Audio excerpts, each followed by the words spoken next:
Fantastic. That's pretty good. Although I'm never a fan of doing expert roulette on ninja. I always find it very, very confusing. Actually, it's not expert roulette. It's level cap.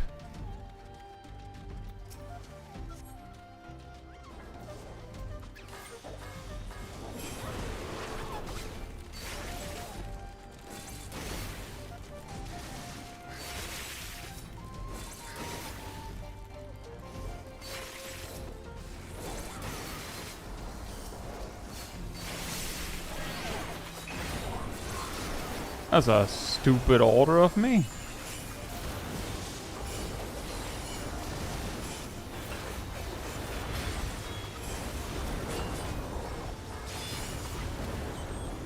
No, it's fine. I didn't want to use Bunjin anyway. That was totally planned. I meant to do that, obviously.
San Auto says, what is the point of Guildhests in current Final Fantasy XIV?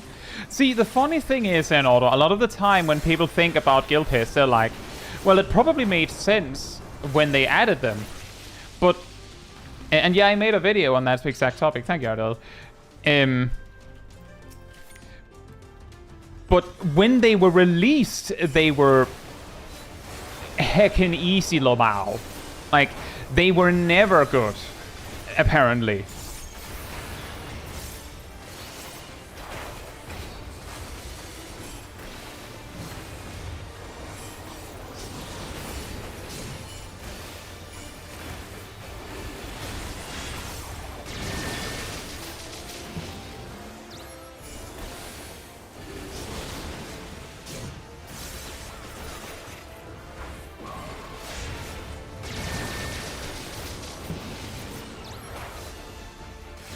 When they're a thing in 1.0? No, I believe the Guildhests were added in Heavensward.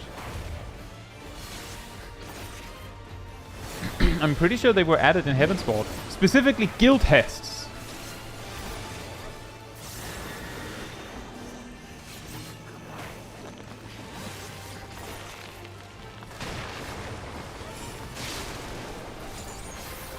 It was not added in Heavensward? I'm pretty sure they were added either late A Realm Reborn or in Heavensward.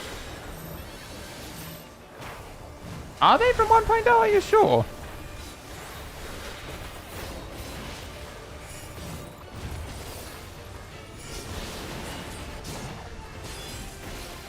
I mean, I'm gonna look it up after this. So either you do it or I'll do it. Either it says Guildhests are from 2.0 from ARR. Yeah, that's close enough. I was still told that they weren't that particularly interesting even then.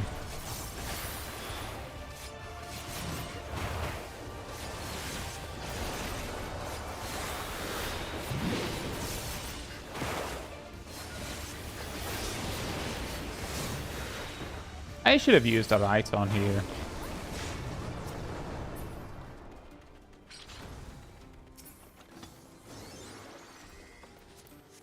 They're from 2.0, but they're a replacement of a 1.0 feature. Okay. That makes sense. That would also explain why it is noted as them being added in 2.0. Thing is, you can just ignore the mechanics for most of them. You know what's the weirdest access is that in a lot of them, if you actually give the thing they're trying to teach you a chance, then they can actually teach you something.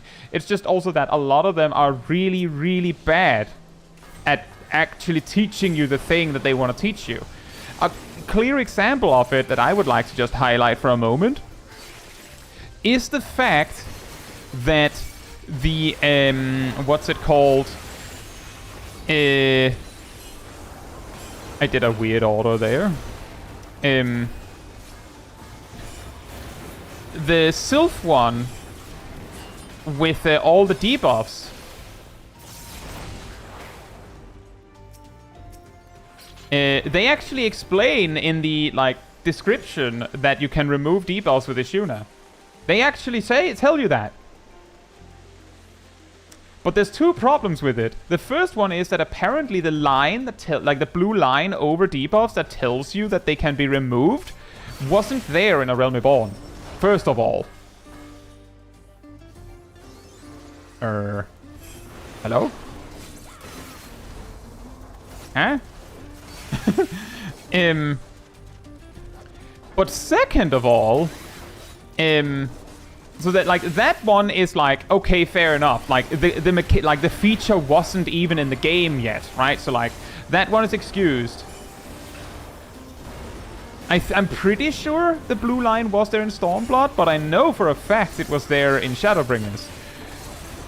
But the other problem is that they explain to you that some debuffs can be removed, but in specifically that Guildhest, every debuff can be removed. That's a terrible way to teach it.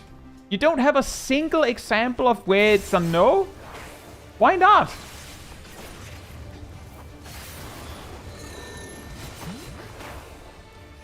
If you're going to make it a relevant mechanic that sometimes the answer is no, then make sure that in the teaching material that the answer is actually no once.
Ishak, hope you're doing well.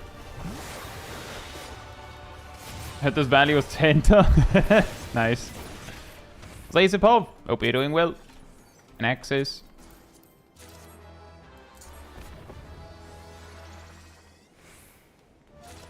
And that is true, Alex. It's just, it is a little weird. That that they have a tutorial specifically for debuffs, essentially, and then the tutorial doesn't, cover the possibility that the debuff can't be removed.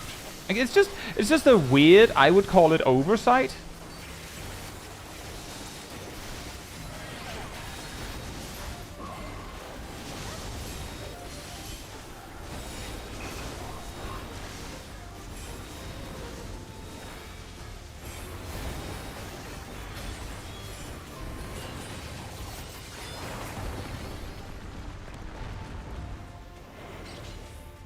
Yeah, sorry, I suddenly just realized that that I needed to focus to actually play Ninja good, where I have to dodge those lines.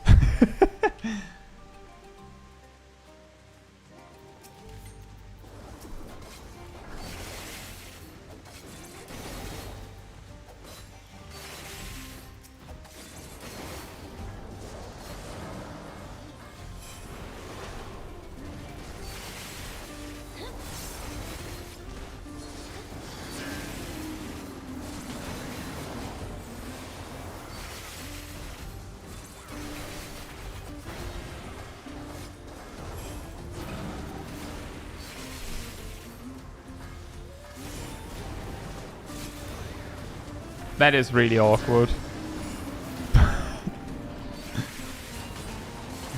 Oh man. I'm fighting this guy. I'm gonna fight this guy.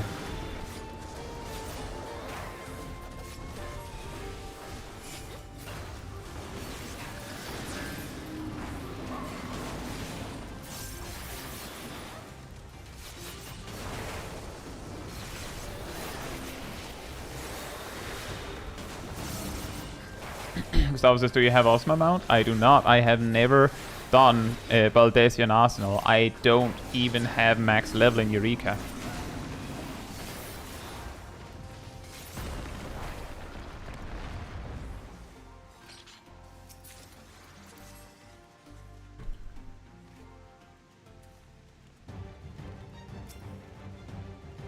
APH and Nayo, hope you're doing well.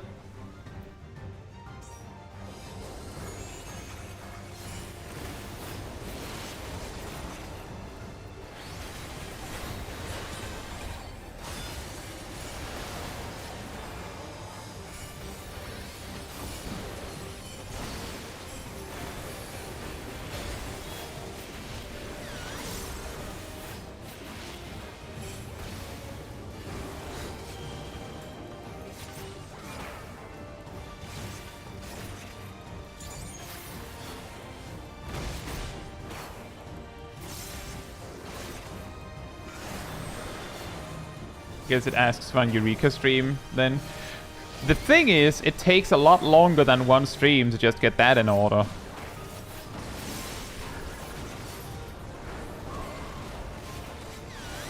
And we have actually visited Eureka briefly on a stream previously in a one of the I think in the Heavensward relic grind stream we ended up visiting Eureka.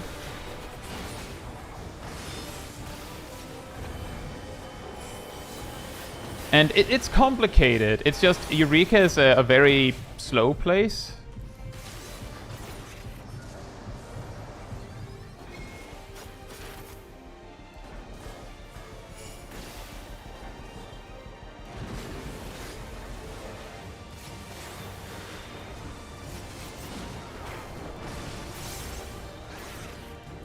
Oh, the thing is, Chin, I have like, I think I'm like level 50 something.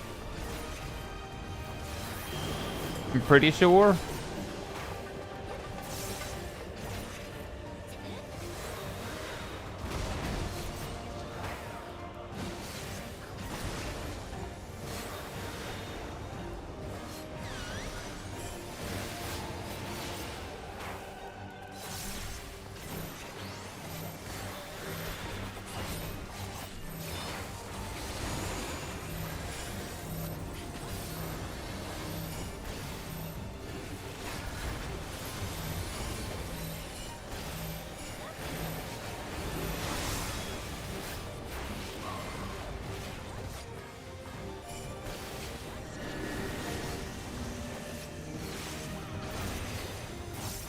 Me over here looking at my hotbars like, where's my arm's length?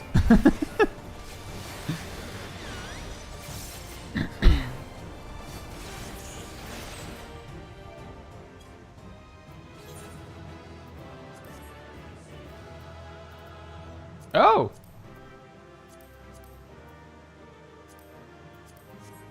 Oh, says I still don't know what these slime puddles do. If you stay in them for too long, they put a pretty nasty dot on you. And too long is like, if you're a caster and you just keep casting, you will definitely get it.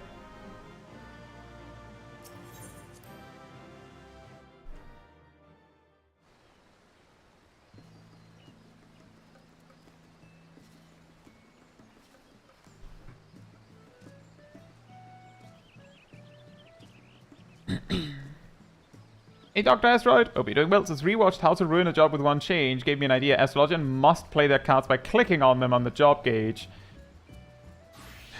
That would be very annoying, yes. It would also be unplayable for controller players.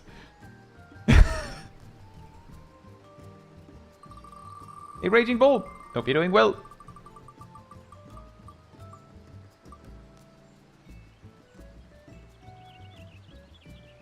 summoner.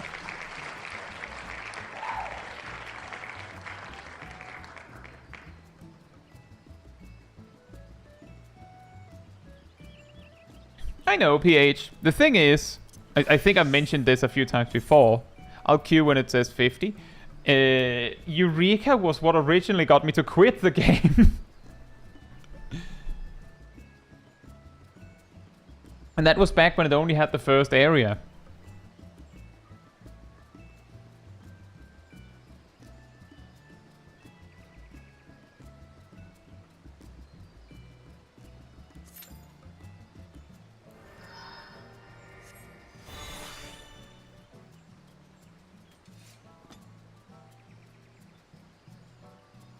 Alright, Zelda, enjoy your evening.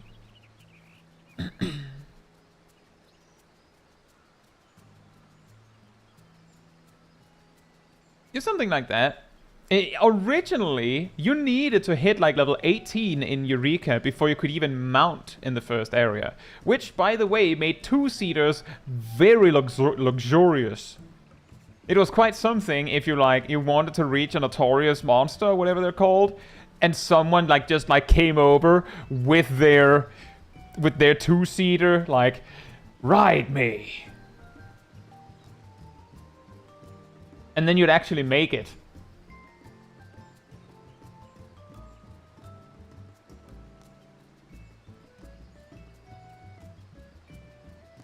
It's a Narnia reference.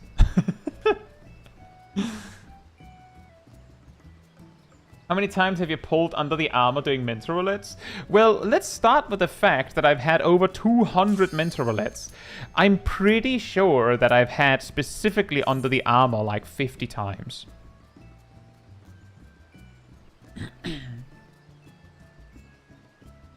But I feel like I got pretty good variety, and despite that, over a fourth of my mental roulettes are Guildhests.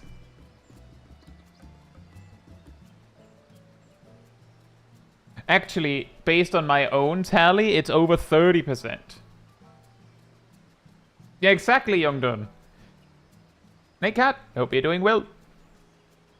Although, it took a while. I'm pretty sure the FF15 collab came late, late Stormblood or something? And I'm pretty sure they eventually relented on that, so you could mount in the earlier areas of Eureka. But it was quite something.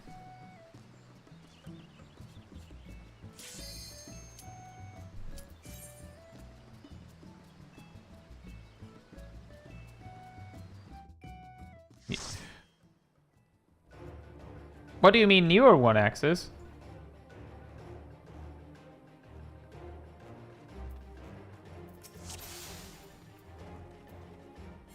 Oh, like that.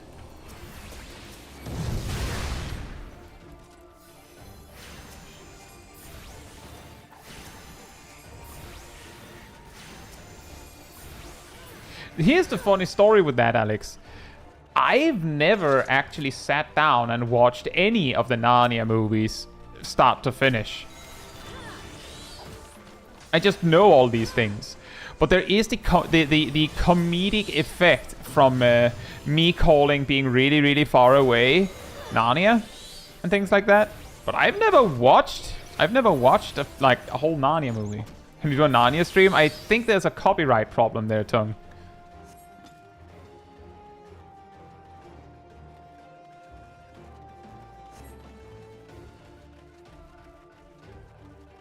I have not read the books either. Also, this is a quite cursed level to be a summoner. I want it to be known that when I rolled this one as dancer, we instantly killed this pack. As in, instantly.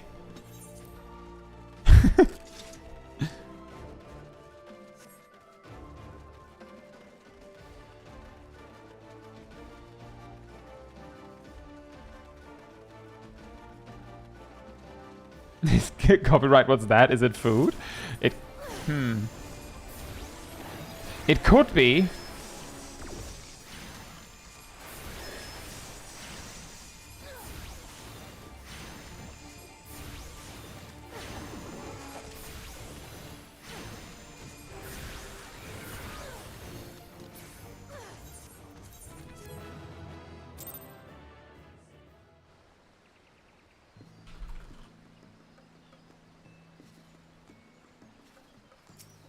Wow.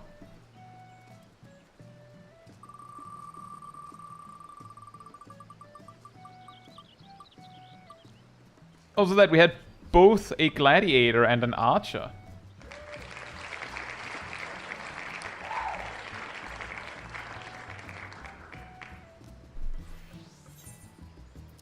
I'll queue when it says 40.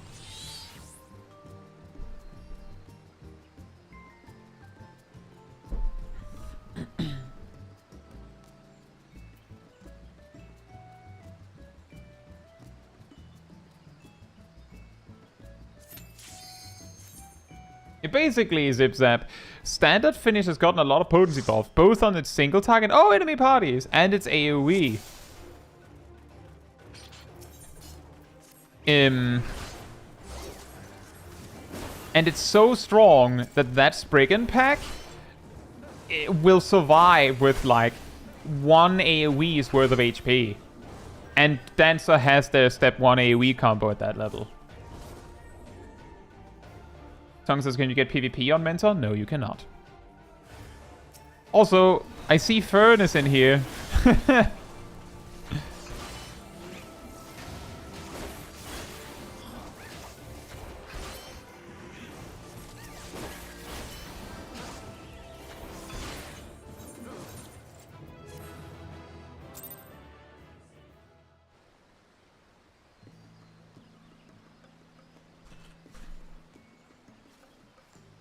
Me starting this stream like, we'll try and get 10 in 3 hours, and if we make it in time, we'll do more. If we're still going at, like, if we don't have 10 within 3 hours, we might do more. Maybe we won't. Meanwhile, 2 hours in, 11 duties. Next April Fools, just do Guildhests Roulette all day. I'm telling you, Zaf, I wish I could organically reproduce, I'll queue when it says 20, the hilarious scenario that was that time I got, was it 28 Guildhests in a row on Machinist? I wish I could reproduce that organically, because it's hilarious.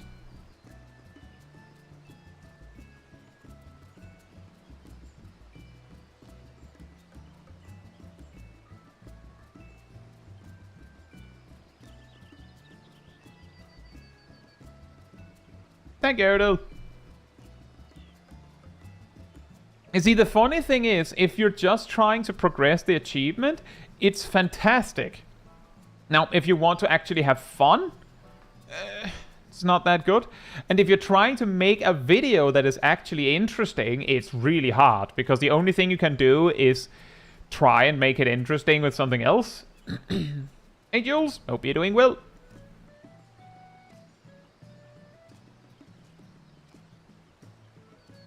And yeah, true bits. You know, the funniest part is that the week before, someone specifically said, when will we finally see the bad mentor, the bad day? Almost like they set it up. Alex says, this week I got the 8-man Guildhest 3 times in a row. I'm impressed you got it more than once. Because of what is going on over there. They're just hanging out. They're just hanging out.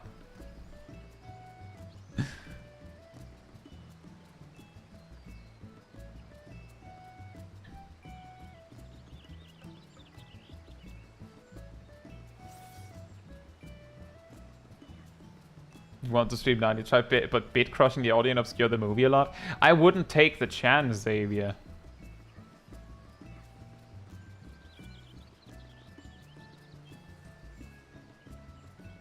Last mental stream was super lucky, only 1 guild test if I'm not mistaken. That sounds about right. It is always a miracle when I get 0 or 1 guild test in a set as DPS.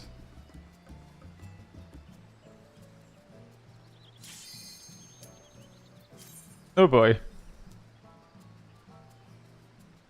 Guild test again.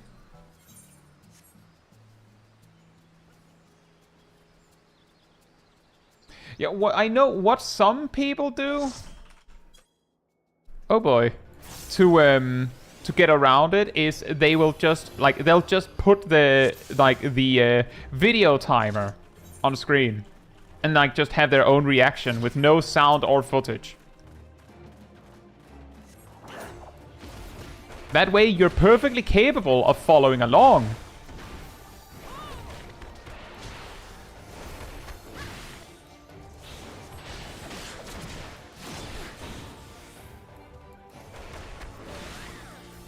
And you're not showing anything, so technically, there isn't really anything to claim.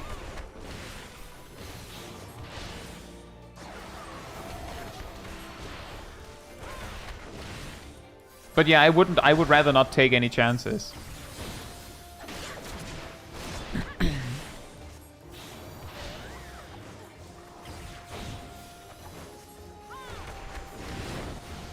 Imagine having any sort of burst whatsoever.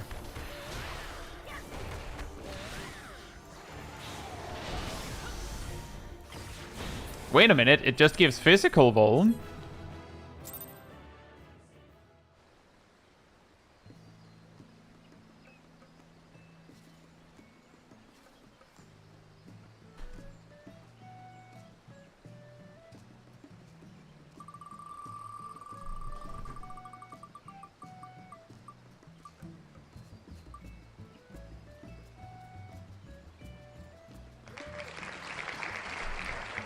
We're just speed running now.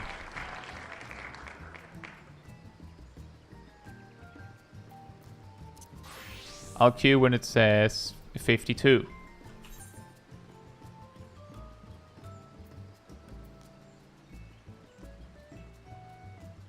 Yeah, exactly, Necrofits. Oh boy.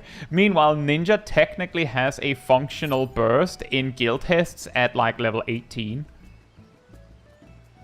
Hey Leah, hope you're doing well. And Tiana, hope you're doing well as well.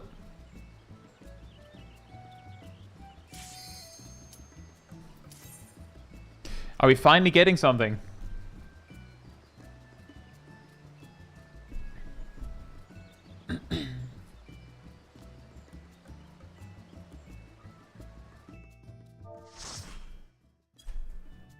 And... it's normal, guys. It's normal. But wow, that's quite a jump. It can't be extreme.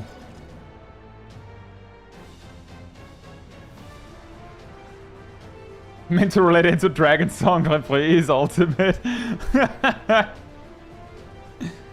Yeah, exactly, Lucas. It can't be.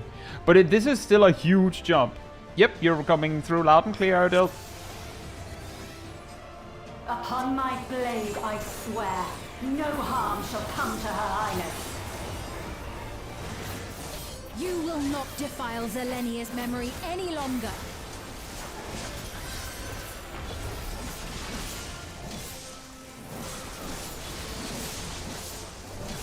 Feel the sting of my divine blade! I know this technique. You must keep moving.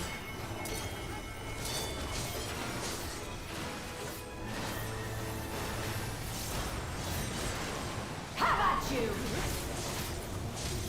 I'm like vaguely confident that this is the first time I'm doing this duty as not Black Mage.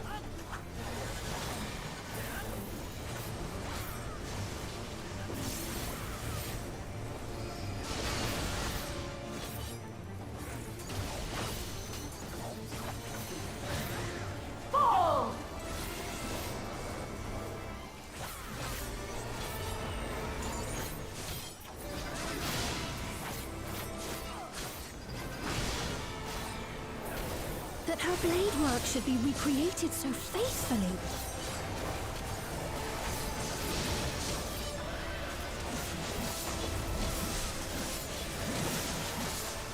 I will suffer none to threaten Alexandria! Heavens roar!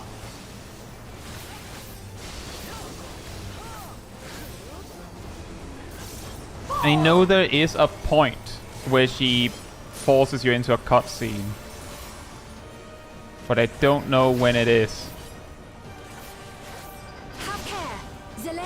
capable of much, much more. Thanks. I will show you Oh, the here it soul comes. of a royal knight. Good thing I held.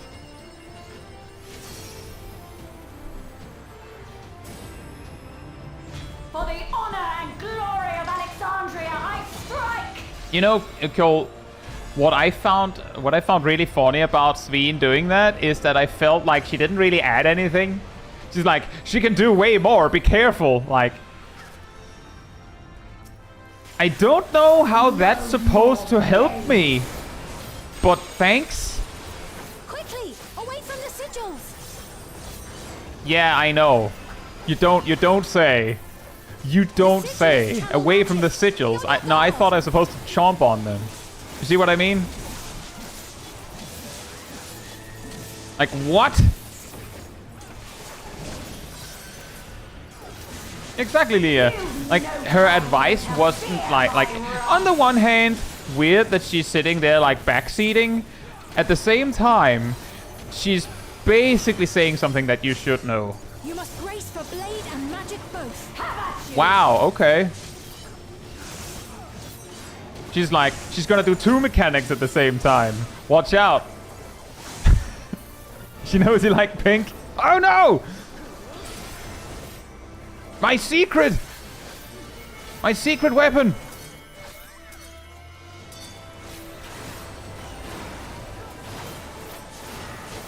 I should be using Arcane Crest way more. Steel.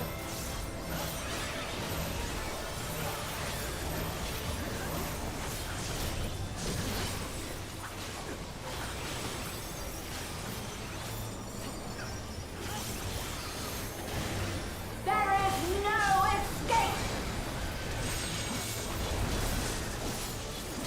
Surge!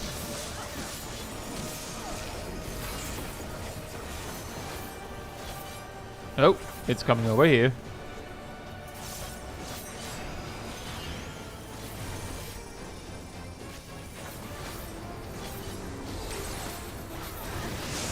Have at you!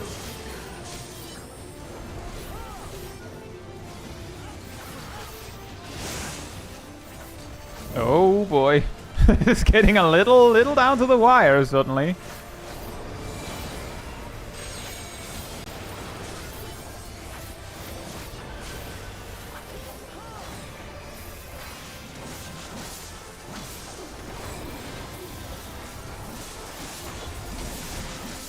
Fall!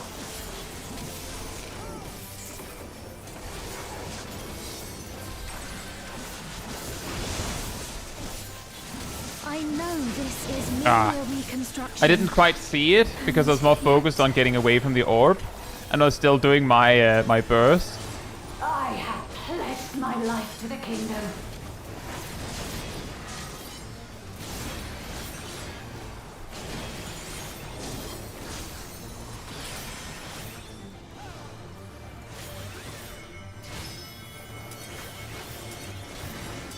Have at you!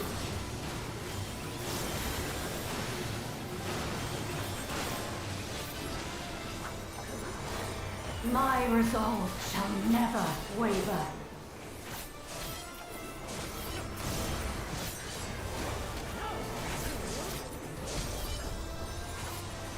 Hey, Killerod, hope you're doing well. I am sworn to protect my queen. Yeah, this is the kind of duty where it comes up so rarely that whenever you get it, players have a tendency to really get dunked on by it. Surprisingly, because like people don't have the experience with it.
That's right.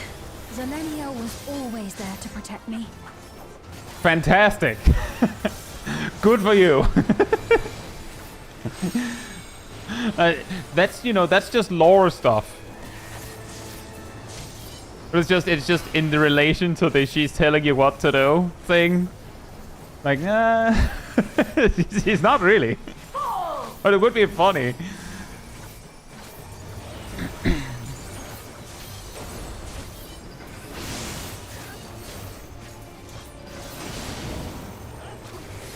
Taste my steel. Ah, what does it taste like? It better be strawberry. It...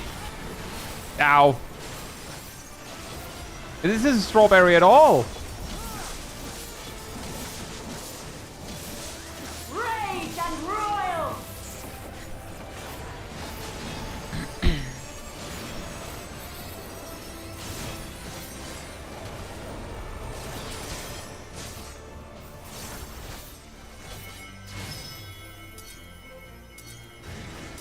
Have at you.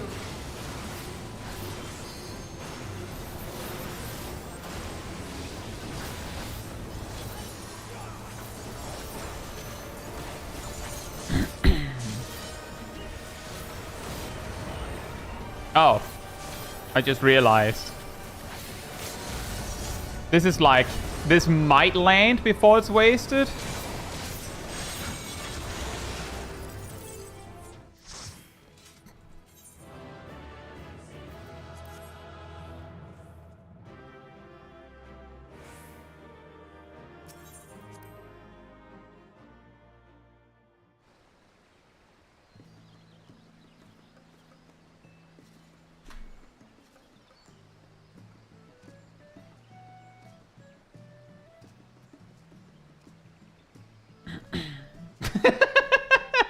Oh, that would have been a great one, Cat.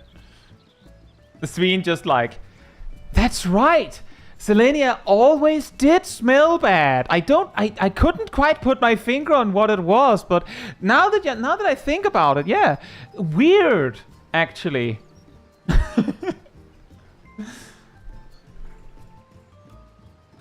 Like the player's just like, why are you telling me this? Why?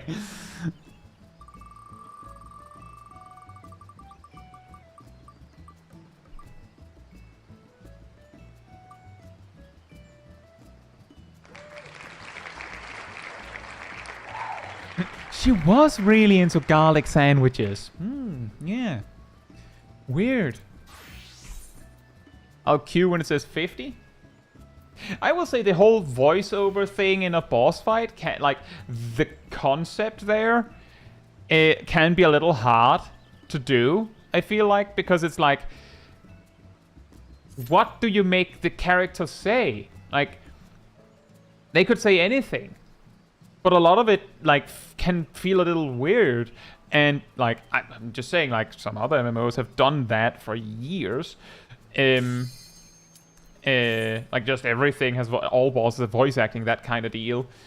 So sometimes it gets a little weird. Like, I'm just saying, speaking of, like, the boss telling you what to do, there's, like, P10 that says, stay where you are, when he puts a line stack on you. Like, that would actually work, yeah.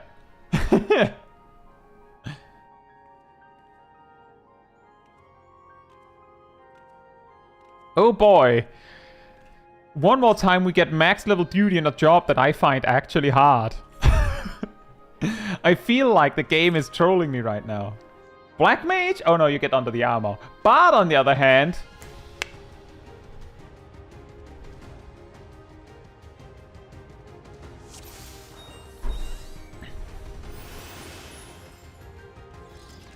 To the memories of better days, I bid farewell. Have you heard? Princess I'll Phoebe give is here. you special cells. Oh yeah, and Scurry and Scatter. That one is actually pretty good, because if you Scurry and Scatter in the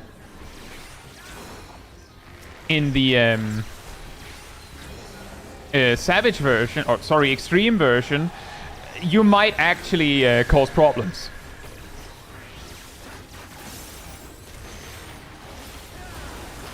Like, that might actually not be a smart move.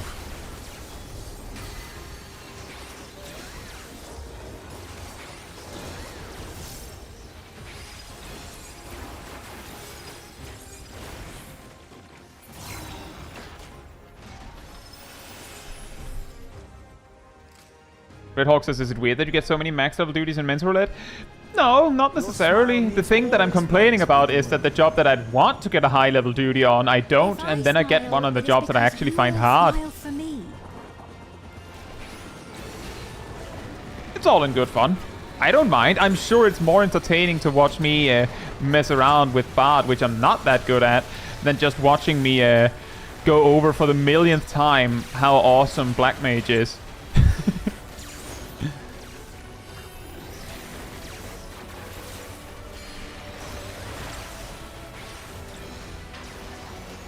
Oh, that mob is really far away from the blob.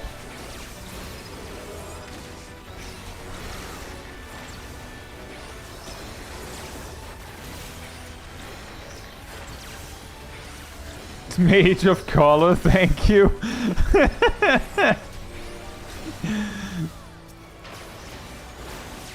It's urban mage.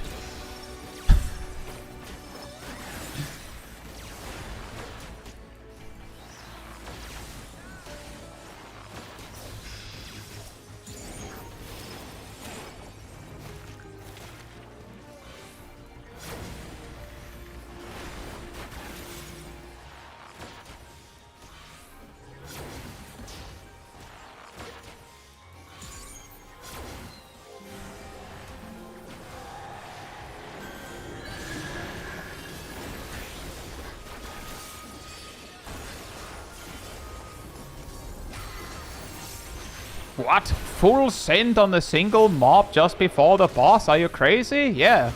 Otherwise we'd be here for way longer. Hey Schweinstein, hope you're doing well.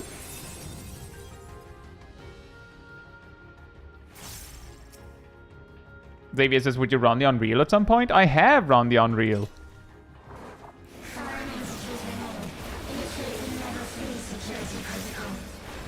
We did, like, I believe just before the raid tier started.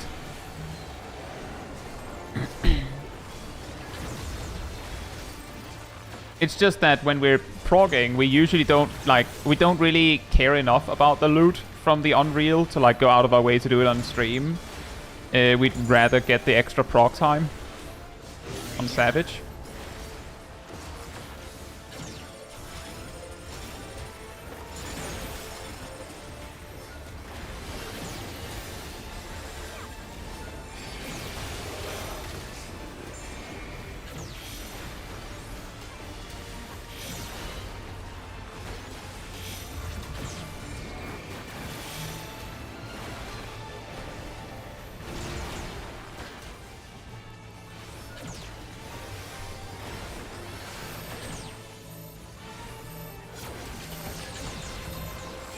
Oh boy. The tank really wanted to help with the stack while they already had a tank buster pointing at them. Pro tip, don't do that.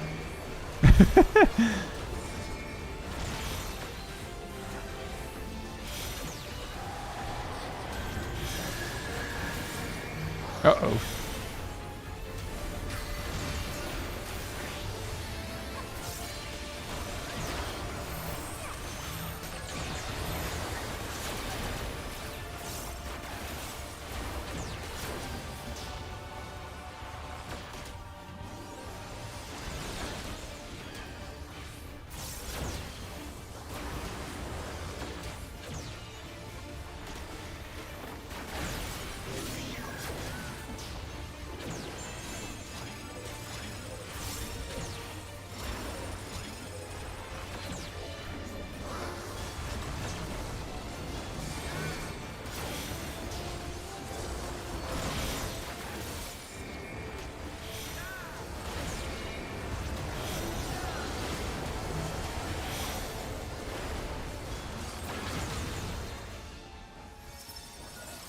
We made it! We didn't have any deaths, did we? I don't think so. People, and I will protect you. I mean, Kellerod, take your time. There's no rush to get to the mental roulette. The painful memories Thank you, of Erdal. war I lay to rest. Foreign entities detected. Proceeding with removal.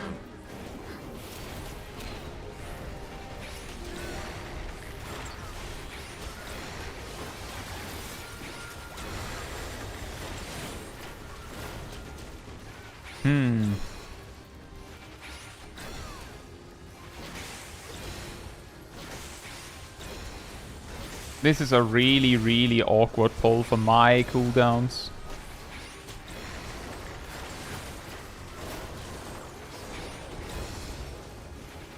Because the pack is so close to death that there's no point in sending it now. But it also meant that I basically did nothing.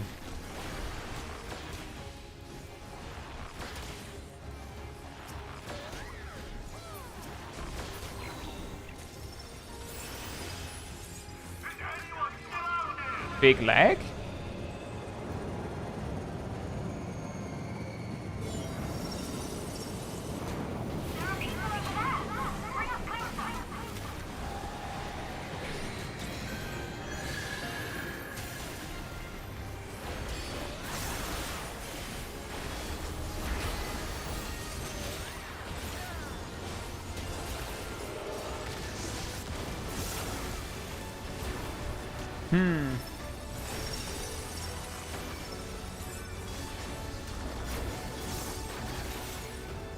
That's annoying. I didn't see anything on my end. Maybe YouTube is having a little bit of a time. It's been a while since we've had that.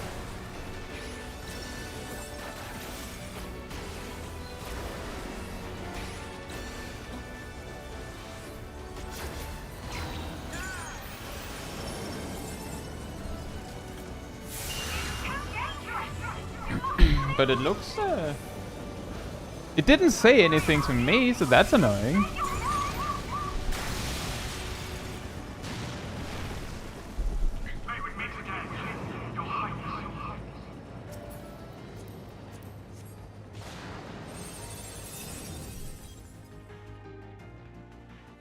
Does it seem fine now? Security breach confirmed. Initiating level 5 security protocol.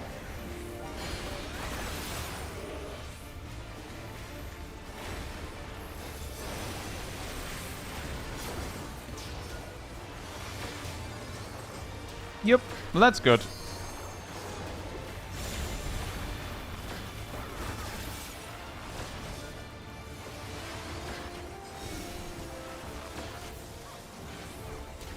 In retrospect, I should have just held that apex arrow.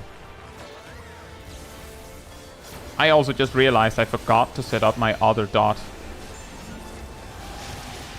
Well...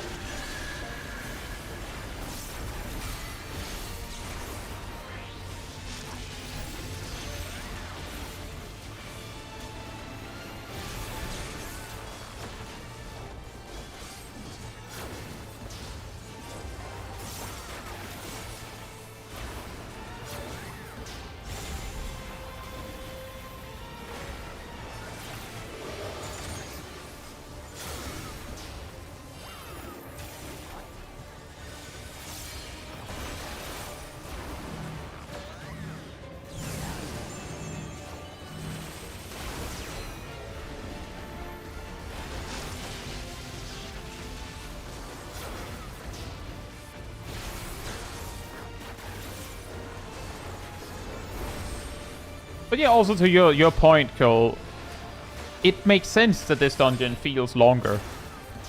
It's a little differently paced from the other two, like just level cap dungeons. And it has a lower item level sync. And because of that, even the fastest speed runs, Alexandria is noticeably longer than the other max level dungeons.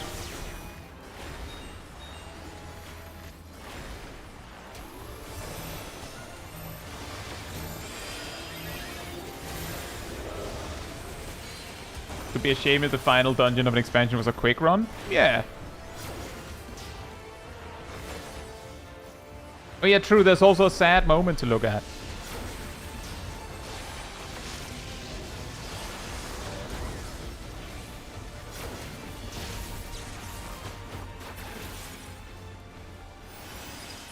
I agree with that, Cole. It's actually pretty funny that people emphasize so much that Black Mage was super complex and lost it all, while Bard exists. And yes, I believe so, Shaq.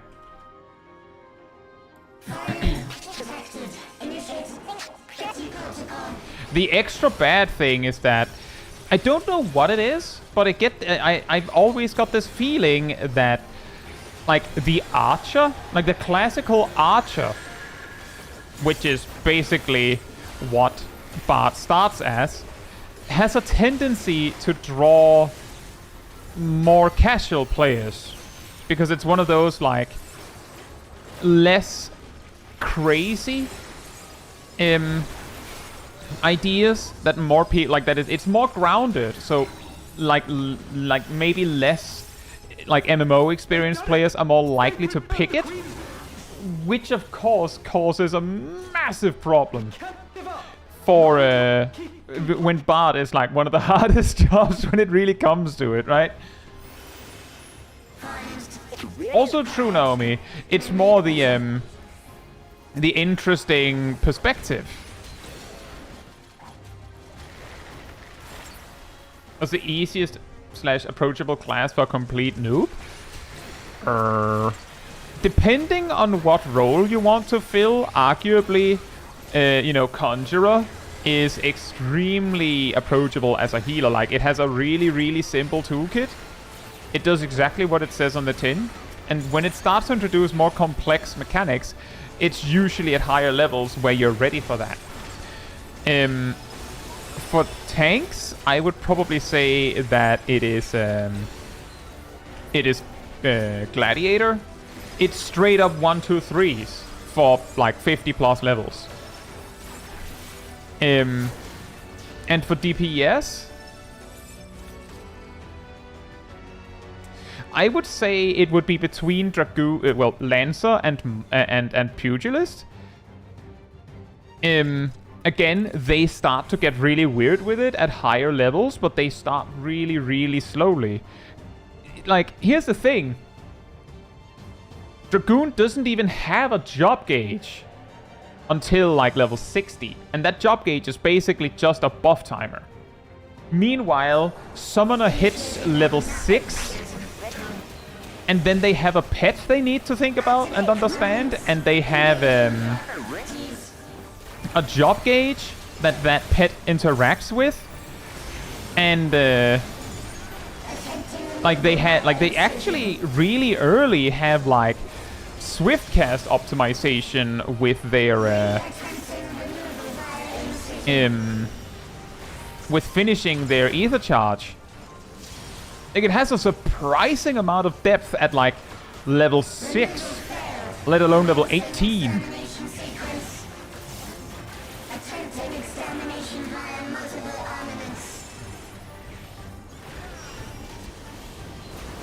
I mean, in general, Fila, it's usually safest to go DPS with your first job, because then, like, no one's going to notice if you have no idea what you're doing. Or they might notice, but they won't care nearly as much. But, like, for DPS, both Pugilist and Lancer have so little going on at low level that they're very, very approachable jobs, or classes.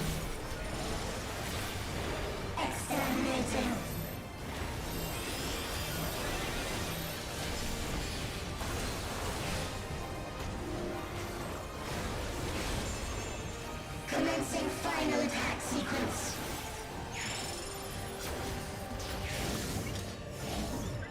Attempting annihilation via high-powered energy discharge. Fair enough, Reinstein. By the way, just saying, if you're willing to, like, look into it a little bit, all of the jobs are reasonably manageable to pick up. I also have guides for all of the jobs on the channel. And they start from level 1 if the class starts at level 1. So you can learn it all from just that if you want. Energy accumulation complete. Initiating final attack protocol.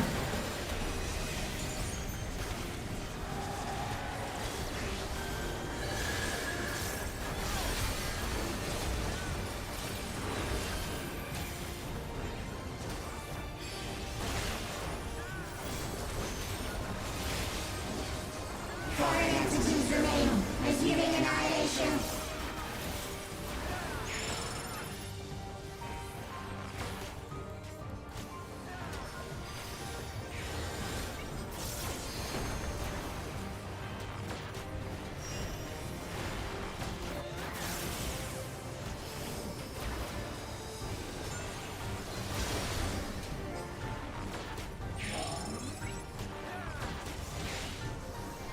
Attempting total annihilation. Annihilation. Annihilation.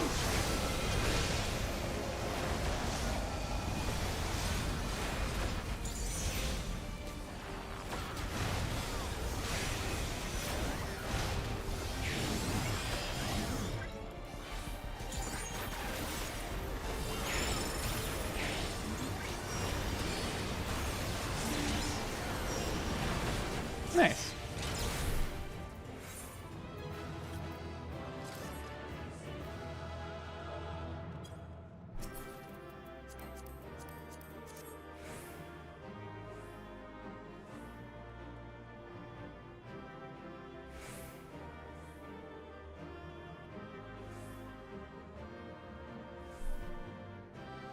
Travis says, I kind of wish it was viable to say no to the job change, meaning jobs like Archer, Lance, etc. had skills that continue to level cap.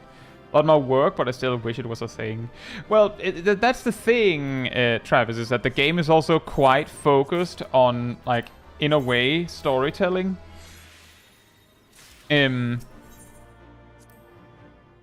Part of the reason why you're not just a Dragoon, you're the Dragoon and things like that, is because you choose to become one instead of just staying a Lancer.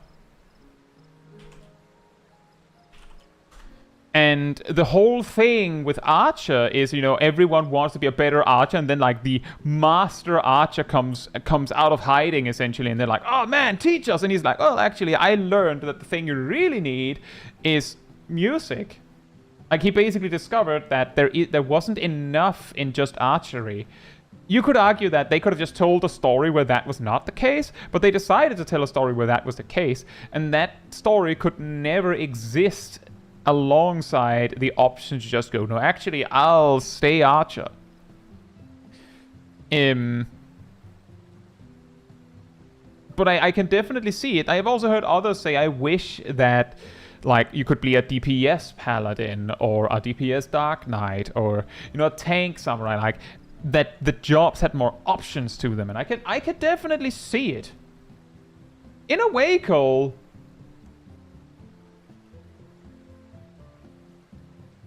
Adel says some buffering again. Okay, well, I'm checking on my stream now. I'm sending the exact same bitrate. So that has to be YouTube goofing it. That can't be me. But that's really annoying. But yeah, it's something like that, Cole. Basically, the Master Archer gets overwhelmed by you know, war flashbacks and stuff. And to center himself again, he discovers, like, music in a way, and he discovers that it is actually really powerful, that the magic of music can help in combat. And the perfect person to do that is, you know, the backline of archers. But many of the archers just refused to learn from him because they hoped that he would teach them better archery skills, but he doesn't. And you, the player, choose to go, okay, well, I have time. You know what? Let me hear you. Like, tell me, what do you got? Let's see. And then it kind of works out.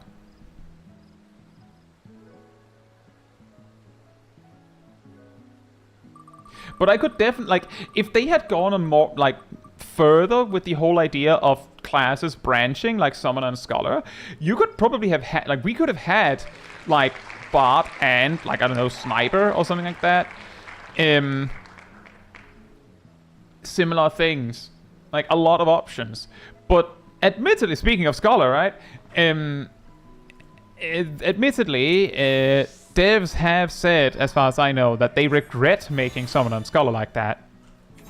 I'll queue when it says 38.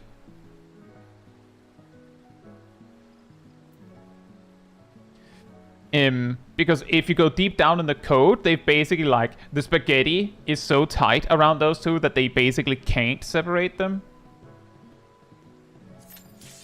But that observation also explains why the jobs are so different, but still attached to the same Arcanist. Because they can't make, I don't know, student as a new class. It wouldn't work. Like, I don't know, maybe the game explodes if Arcanist isn't attached to both Scholar and Summoner. Oh, Matoya's Relict.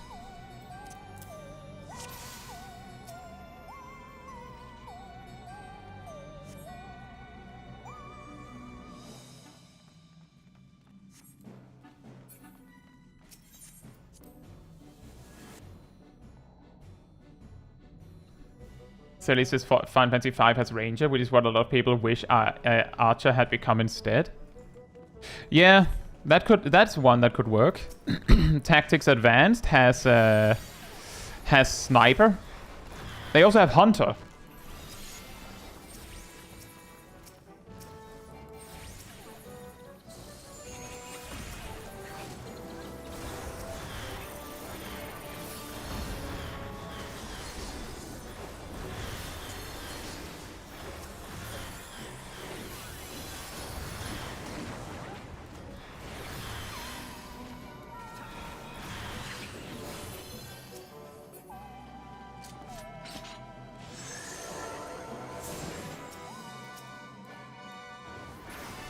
You see, the thing is, Bits, that could still be true with them being separated. Like, it would just be two different, like, classes and jobs that explore the same aspect, like, the same subject from different angles. That could still be true.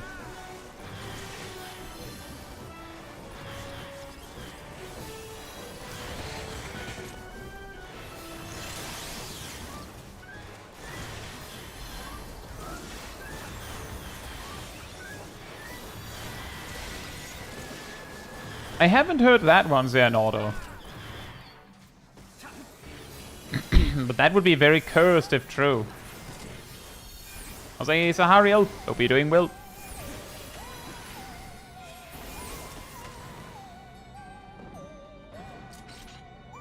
In law, it was capped by inner ether reserves. Huh. I mean... okay. That's weird still.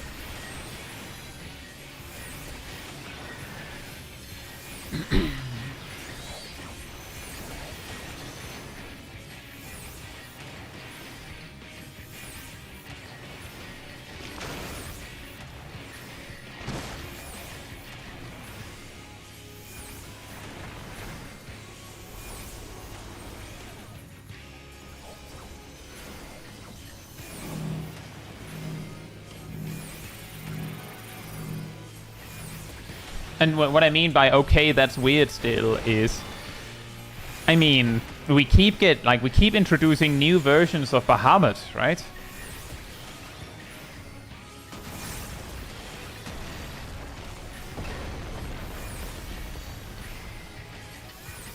So if the reason why they're not giving more is because of that, that seems a little bit like an excuse. Of course, it could be a design choice. But it does seem weird if, like, they're like, oh well, we did say back in the year of our Lord that you can't, so we can't.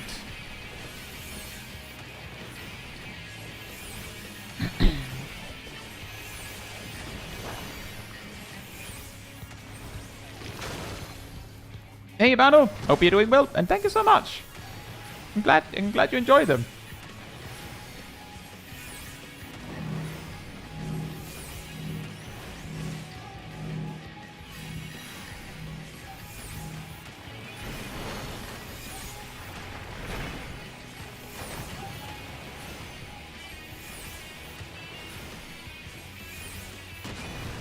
Well, to be fair, Bits, you still can bring out Phoenix.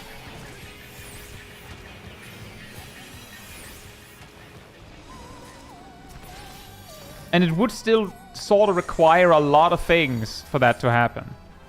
Like, the summoner would have to choose to be in a low-level zone and use their summons. And not be synced down to not have the summons, right? It's like there's a lot of things that have to go just right, quote-unquote, for that to happen. Hey, Gleaming. Hope you're doing well. Yeah, they can also summon Dark Phoenix. That is a good point, Dark Phoenix. They specifically summon Dark Phoenix.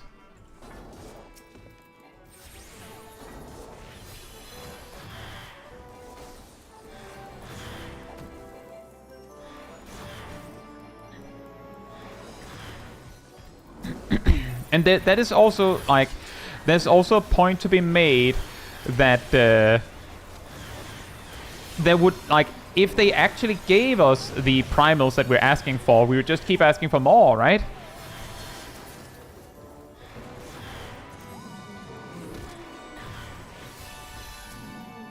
Like, I'm just saying, as far as I know, correct me if I'm wrong, but as far as I know, Ishgard housing is not as popular as Shirogane, is it?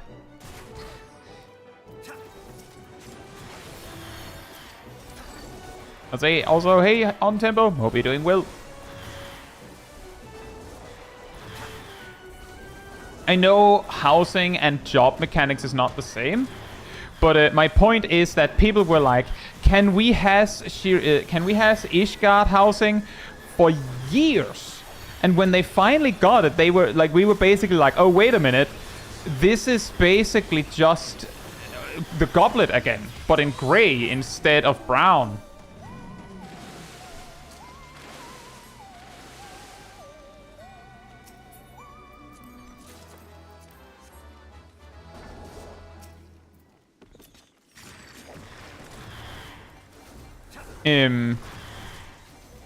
And like before we even got Ishgard housing, people were like, can we also have housing on the moon?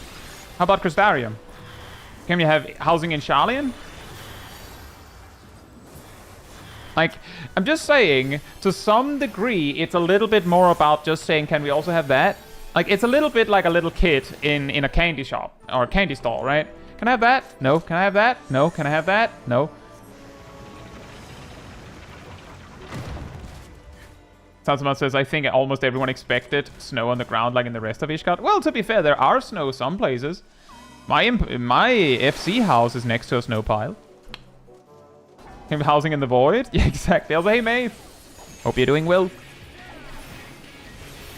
Gleaming says, I don't actually think you can make a phoenix is a spoiler.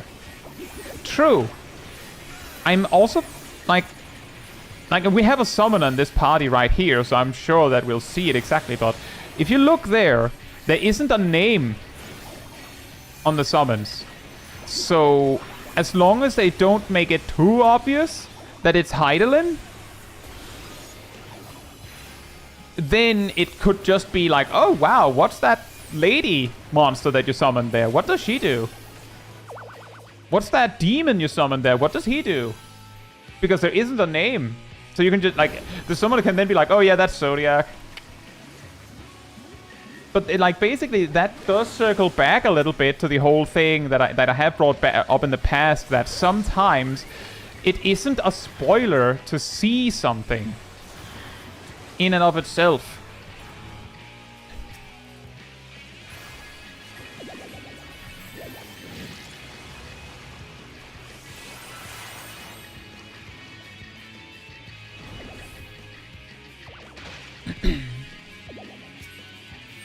Tiana, I can actually assure you that it's not just about that, because players will separately ask for more wards.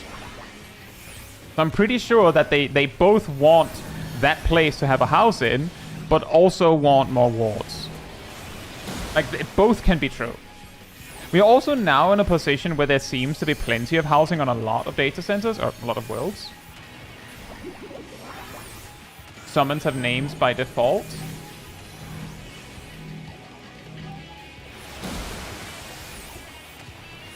I do not have them turned off.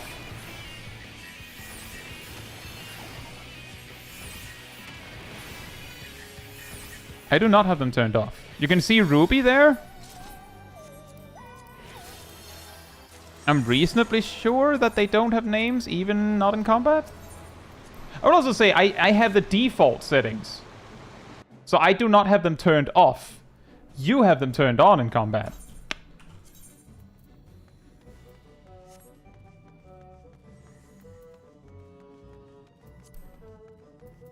I don't even know how to turn them on for others.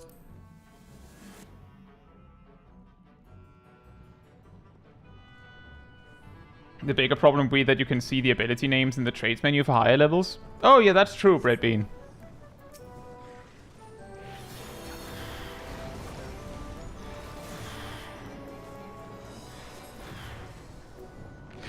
Still, the point that I was trying to make, until I got distracted 3 times, is that in regards to spoilers,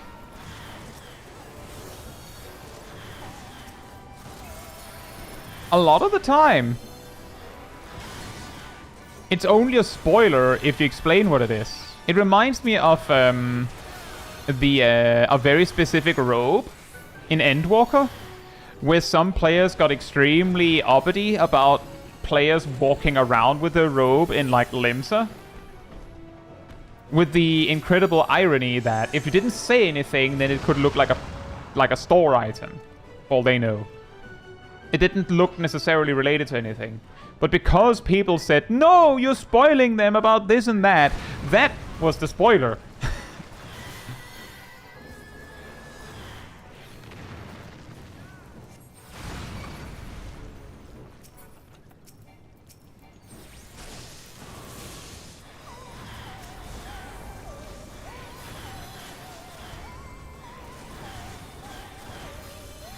But yeah, it is a little harder to hide it if in any way, shape, or form you summon Hydaelyn and it says Hydaelyn, right? Nothing you can do there. Thank you, Aerodel.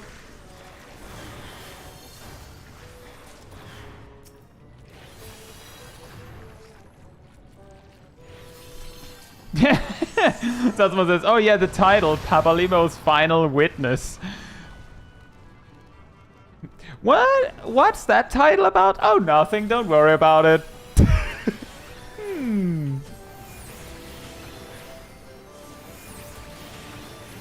Uni says, that's what people told me about the Starbird minion. I thought it was just a cute bird. Then people said, that's the spoiler minion.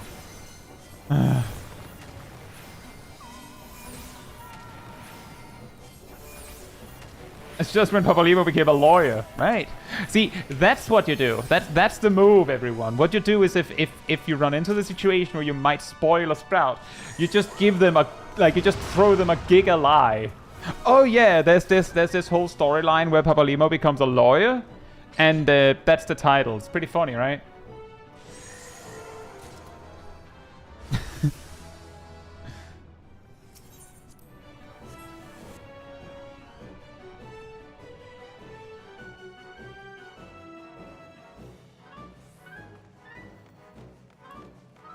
Yeah, I think Gleaming the best one, and this isn't even just Final Fantasy XIV, but like, people love to do this thing where like they quote-unquote don't spoil you. You know the classic, oh, don't get too attached to that guy. Oh, so he dies. Fantastic. Thanks. No, that's not what I said. You're saying don't get too attached. Why not? Well, you know, reasons. Yep, exactly, Ardell. The Pro CD skit. Don't get too attached.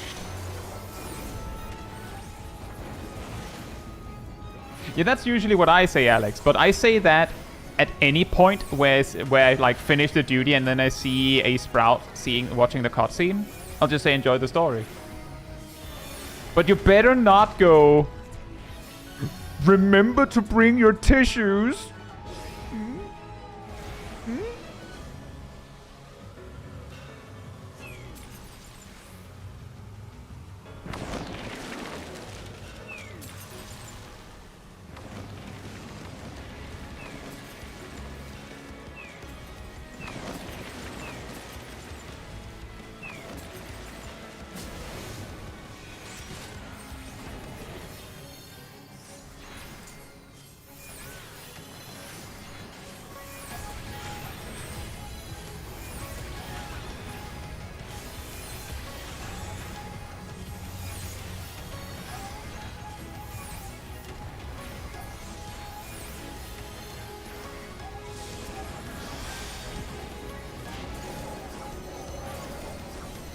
Cole says, what about you can skip this next one?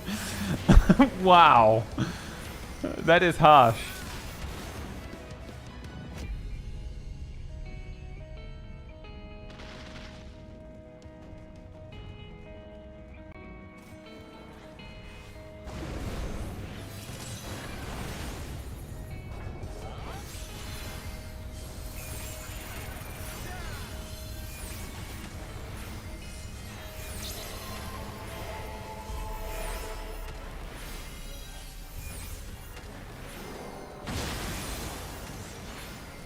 Oh yeah, Bits, that one is fantastic. Aaron just somehow not spoiling Sheik for Dan.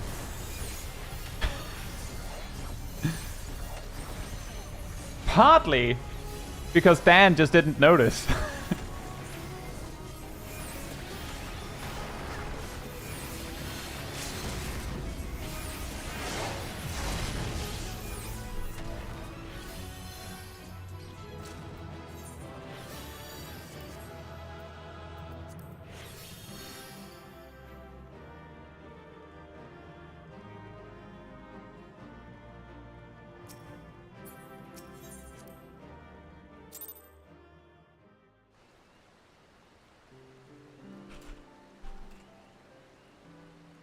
Yeah, that's a solid way to deal with it, Revity. That's also like, that's sometimes where I'm like, the main points where like in my Mental Roulette series, the videos, where I'm like, I put up a, by the way, this next duty is big spoiler, so jump to this if you don't want to see it.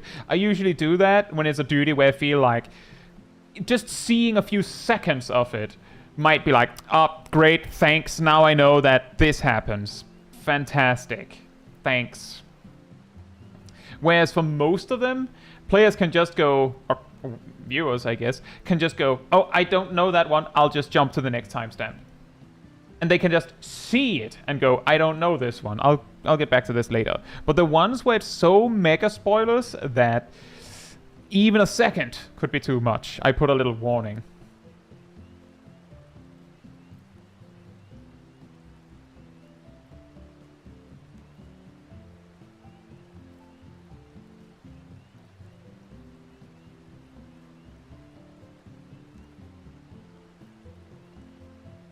Vin says that's why one of the Sprout streamers I follow pushes the idea of when in doubt, smile it out, even suggesting to do that regardless of right or wrong in their comments. Yeah.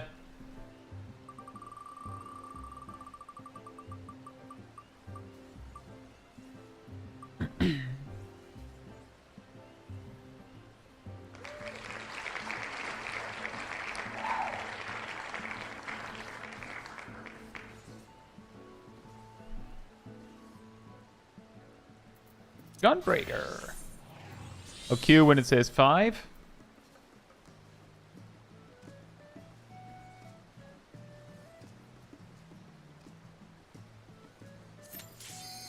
Mentally processing the names of the Endwalker raid.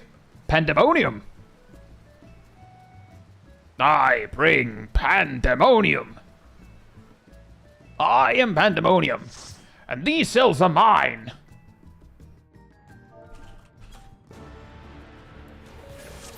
Hell's Lit.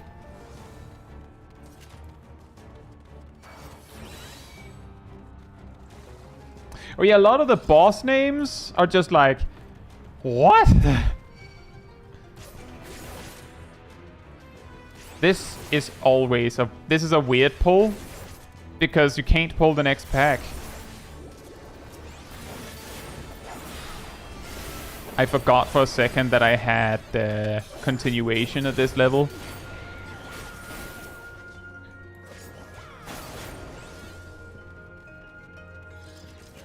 This is a good dungeon.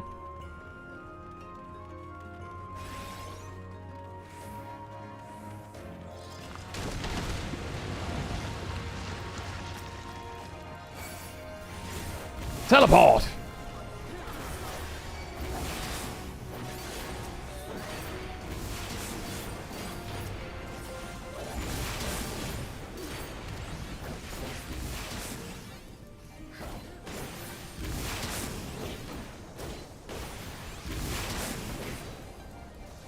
Almost field trip? Oh yeah, almost.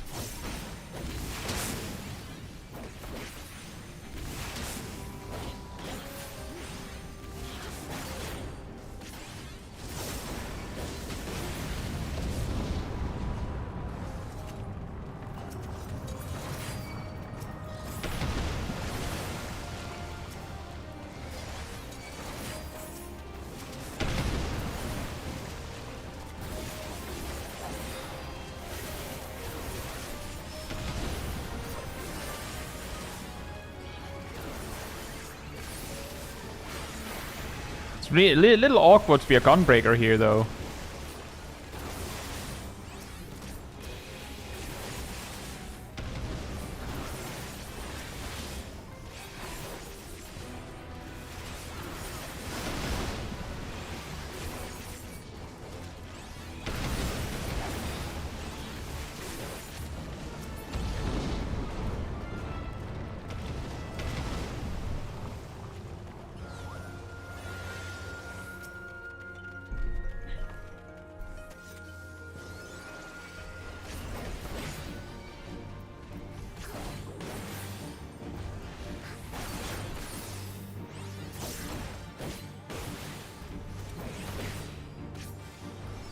I could have late weaved there. Oh well. Is that a circle or a... It's a circle. Couldn't quite remember.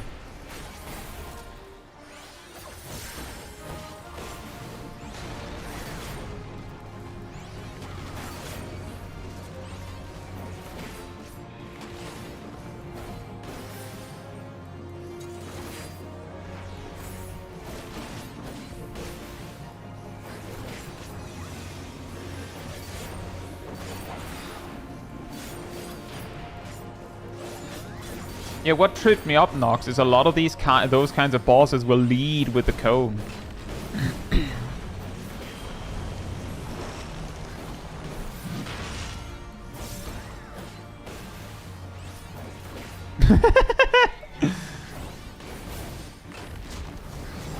Oh.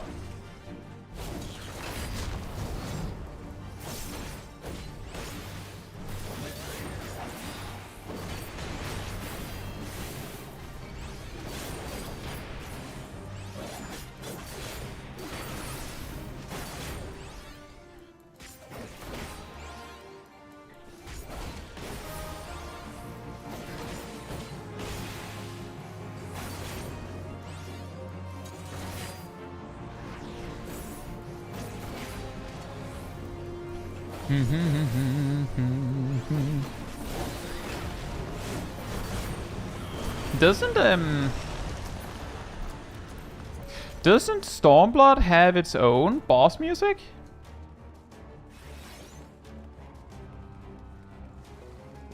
Thought it did.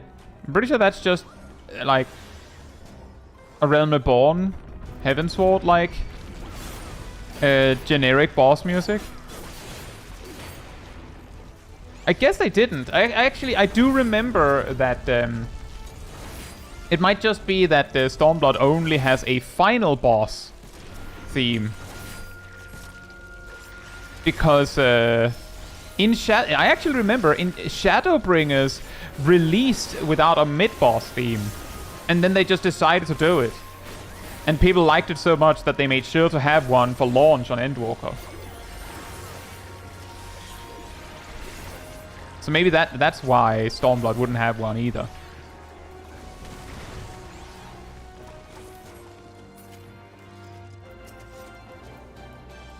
But yeah, that does mean that one day we just logged into like new patch, and now mid-bosses in Shadowbringers had a unique boss theme instead of just being the generic one.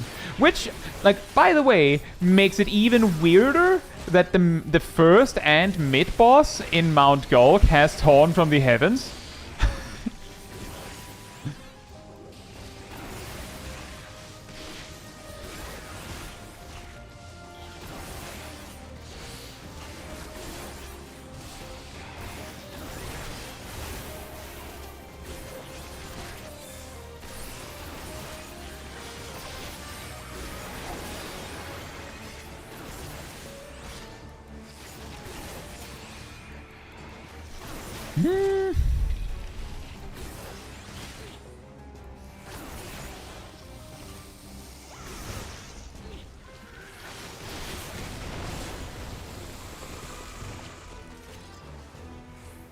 I think those bosses have Torn from the Heavens due to being returning bosses.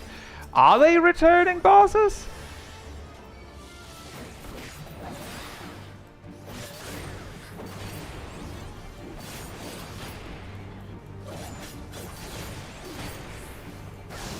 Oh yeah, I guess the first one kind of is.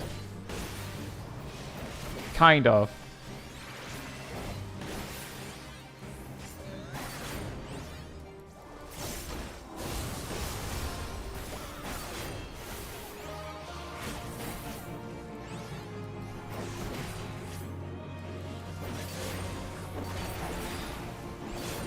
But I could see the argument that they wanted a slightly more epic boss theme for those fights. But they didn't have the, like, Shadowbringers mid-boss theme yet. Maybe that would have been the motivation for why they wanted one, was that they exactly looked at it like, why don't we have something more awesome?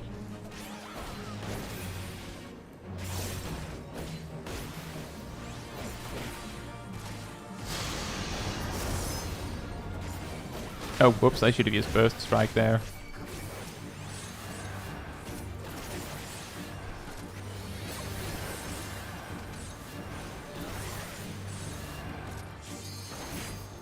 Young Dunn says Horn from the Heavens is a great song, but it's used a lot, it feels like. It's just because it's a really old one. But the reason why I, like, latch onto it is because Torn from the Heavens is one of the songs that, if you just... Oh, no. If you just let it play, like, without speaking over it while playing the game, you may get an automated claim on the video. Because there is this one time where Warner did an orchestral version of it, and for some reason they have like an auto-claiming bot that thinks that they invented that song. You just counter-claim it because it is in the library of music that, like, Square Enix lets you use as long as it's accompanied by gameplay, but it's just really annoying. So every time Torn from the Heavens plays for any more than like 5 seconds, for me I just turn off music if I'm streaming. And it of course also means that when I hear it when I'm not streaming, it's a jump scare. Gold Saucer is also one of those songs, by the way. Although it happens less frequently. It's also possible that they finally fixed that problem, but it's just really annoying.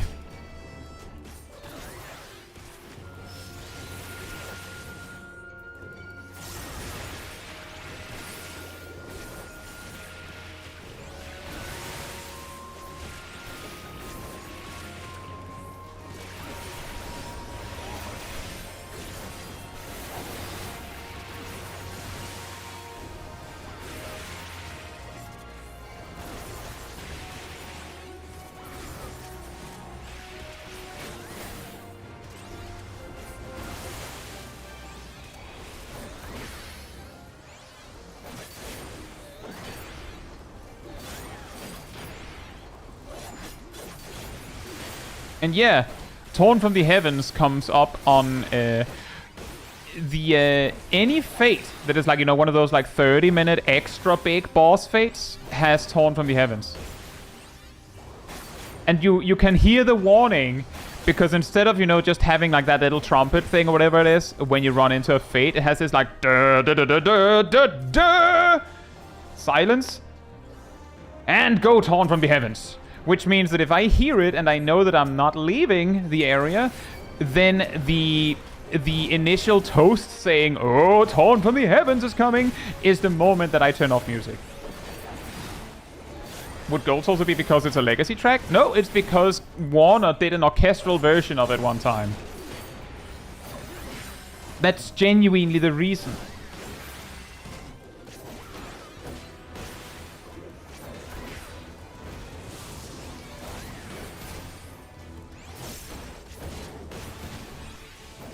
Like, basically, the claim they use is you're using a remix of our song, Torn from the Heavens. Or whatever. And then they refer to their orchestral mix, when in reality the remix is their orchestral version.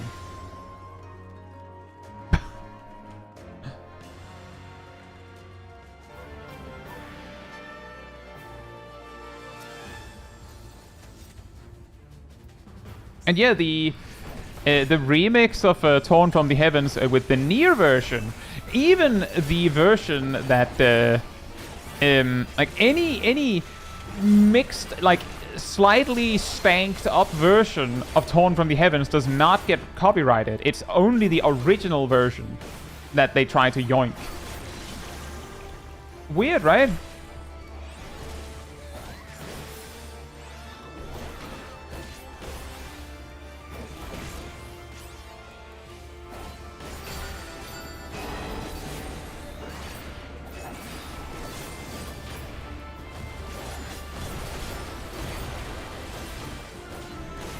But it's not like, it's not a huge deal, it's just a really scary thing to deal with, because like to counterclaim, like they just claim it, no problem, they don't care. But when you send your counterclaim, like you're like basically saying to YouTube, you know, hand on your heart, 100% confidence that absolutely I have the right to use this music, and they don't have the right to prevent me from using it. And if you're lying or you're not correct, that can lead to repercussions. So like for them, it's basically free. Because if you send the counterclaim, the way they usually deal with it is that they just don't respond, and then you automatically win after a month. It's really, really annoying.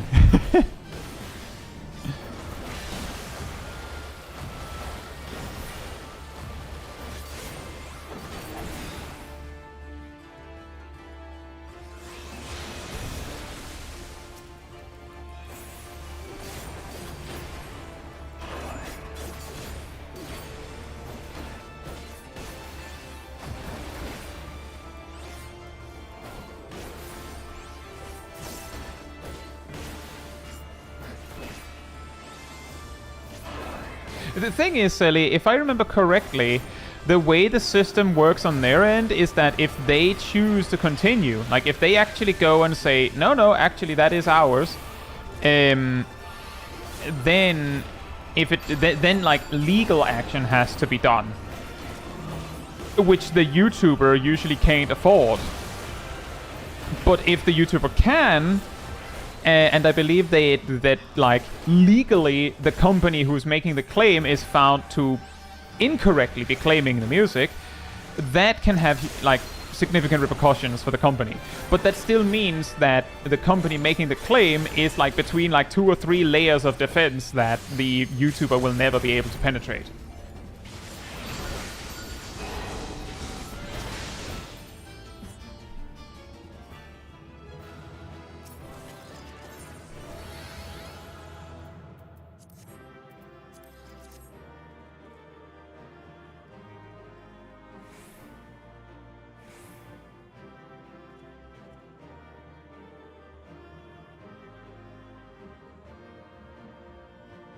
And that's exactly right, Agent Monica. That is exactly right. That is also why, just tip for anyone who ends up dealing with this, if you get a claim on a Final Fantasy XIV video,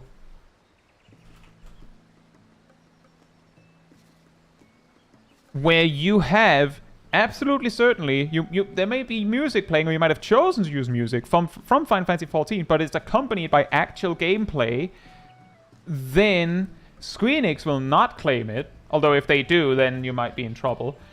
And if anyone else tries to, then you can refer to the, like, basically content creator guidelines, where it says that you are allowed to use it as long as it is accompanied by gameplay. That is also the reason why 99% of the time, if you see a video on YouTube just playing the music of a specific duty, that they'll just show combat footage. That is the requirement.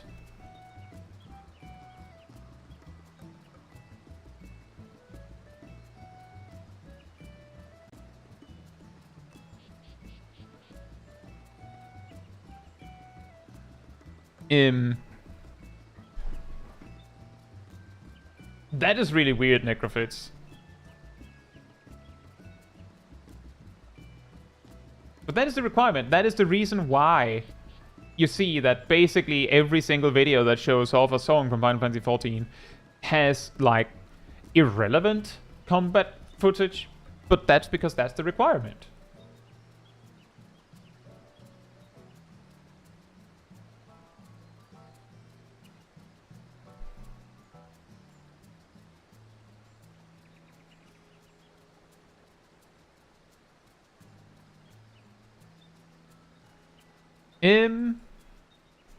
Let's see. There's quite a lot left. If it was closer, then I might have said we just finish it, but we have already gone for over 3 hours.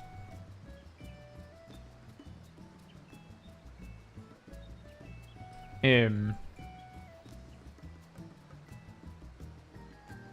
yeah, essentially, if you ever have to deal with that they make, like, that you get such a claim, if you've used the music correctly, that it is accompanied by combat footage of some sort, and isn't just the music playing over a still image, then you are in, like, then you should be in your right to counterclaim.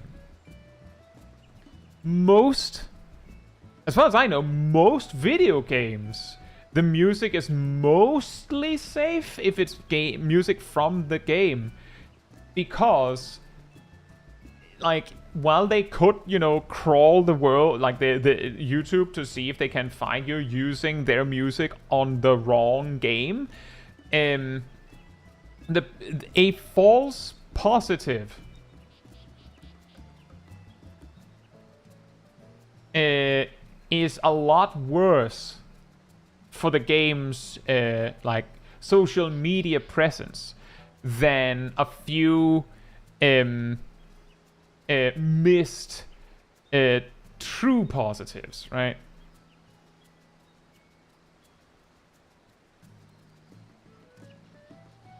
So a lot of the time, yeah, exactly, free advertising as well. Like, sometimes I'll, like, hear, like, some music in a video and it has nothing to do with the game, and like, oh, what's that song from? And it's like, oh, it's from this other game. Like, oh, that looks cool, I'll play that. It's like that, like, it doesn't really cost them much, and it might gain them something. So most of the time they don't mind.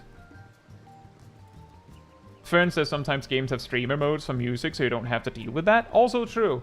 A really funny one with that is, like, some games have, like, streamer guidelines that you can refer to. A clear example of that I remember is Stranger of Paradise. Final Fantasy Origins. Good game, unfortunately has performance issues sometimes. It's a fun game. In the main menu, you can press a button and it'll direct you to streamer guidelines. The funny thing is, I read those, but now it refers to a 404 error message because the page doesn't exist anymore.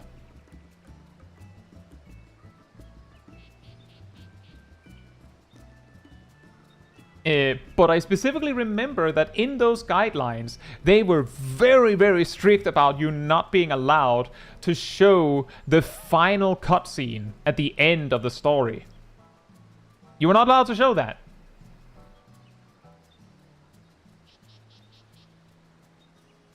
But people still showed it, and nothing happened.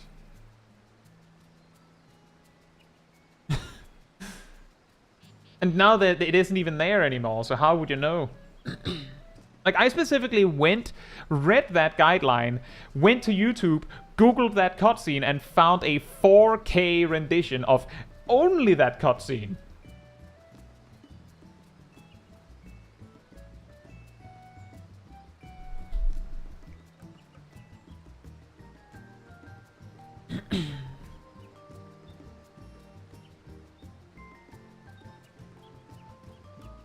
Brett Bean says, YouTube really doesn't have much control over what they can and can't do with copyright claims without becoming legally responsible. That is exactly right. That is also why...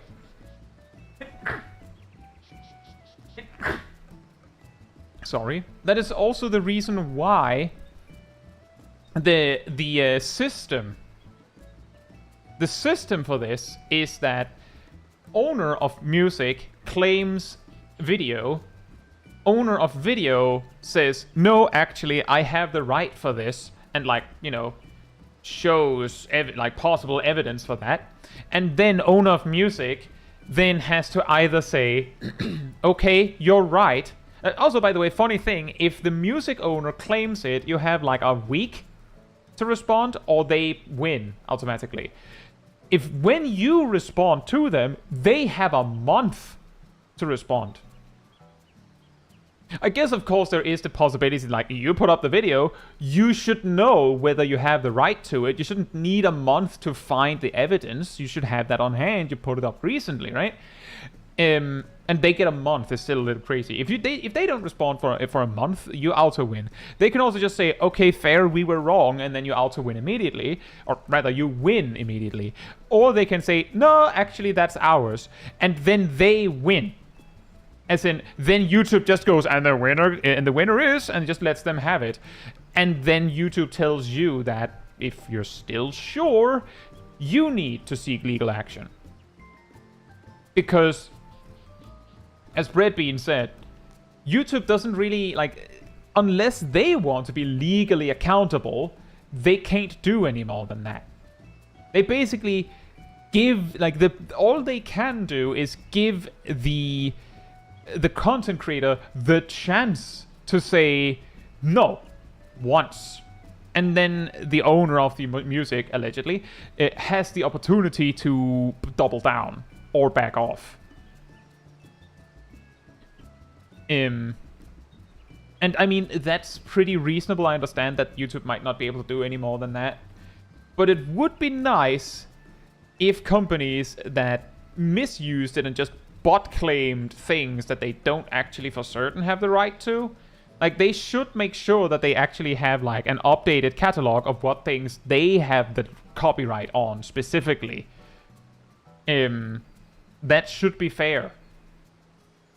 Like, that's only fair that they be held to a slightly higher standard, and if they get counterclaimed too many times without following up on it, they should be held accountable. Like, are you sure you own that? You're wasting a lot of people's time with your stupid bot, right?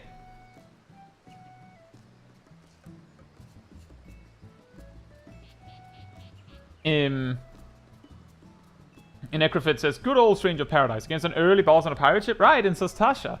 I won the fight at like 3 FPS. No issues before the boss, and then the boss just lagged and lagged. Oh boy. Yeah. My experience when I originally played through it was that basically every single cutscene played at best on 30 FPS, if not 15. And there were some lag spikes, but once the game was going, it was fine.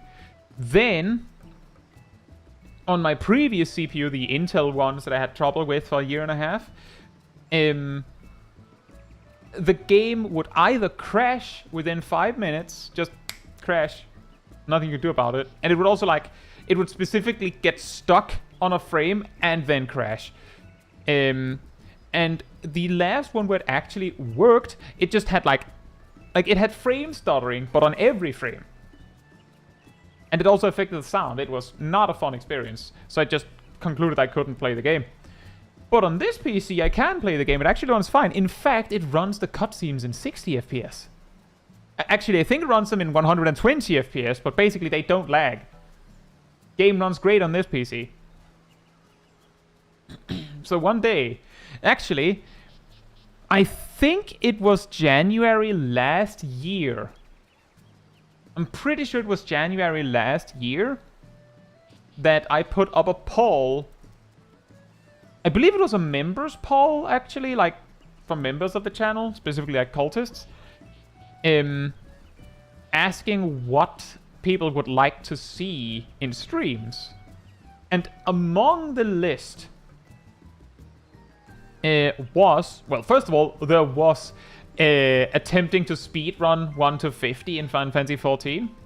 You know, the MSQ, just up to and including Ultimate Weapon and that. That hasn't happened yet. And another one was a challenge run of Stranger of Paradise. And bonus fun fact, I was going to do that on Thursday. That was the plan. But then I remembered that, like, there's a new patch coming next week, and it would regardless of what happens, it would kind of suck to start on something like that, and then, like, we don't continue on it for a month because we're doing new content. You know? So, pushing that a little bit further. But that one was also on the list. And yes, Ellie, it was Stranger of Paradise.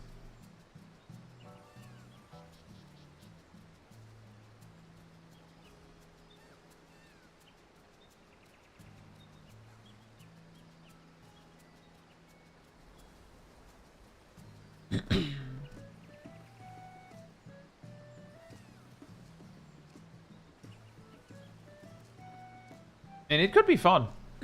I usually play it on the hardest difficulty, just playing through on the highest difficulty, with no companions.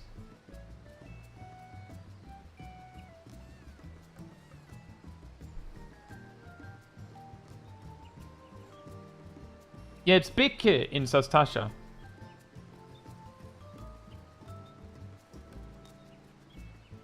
That is the boss Necrophits has had trouble with. He's actually also a reasonably difficult fight, because that early in the game, you might not quite have the damage to push through just immediately. So he gets to summon adds like 3 times, which is the amount of times he summons adds. And you basically have to deal with them on the hardest difficulty alone most of the time.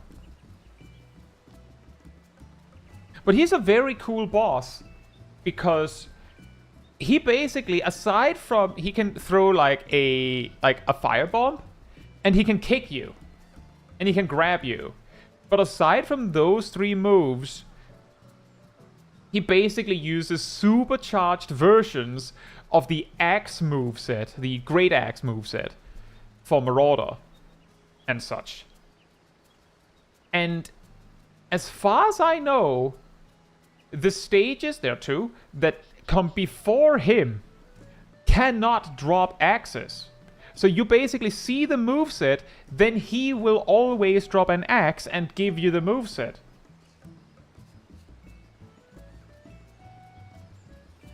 It's a similar thing with the first boss, where I'm pretty sure that you can't get a one-handed sword without beating him, and he uses a one-handed sword. Although he does not actually use the sword combos.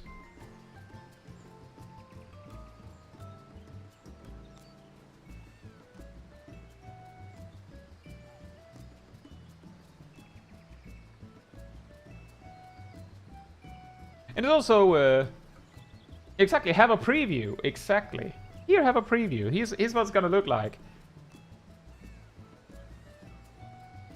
I will say, though, that both the Great Axe and the Great Sword are both really, really awkward weapons to play without companions, because the enemies are intelligent enough to walk away from you if you just stand there and start charging.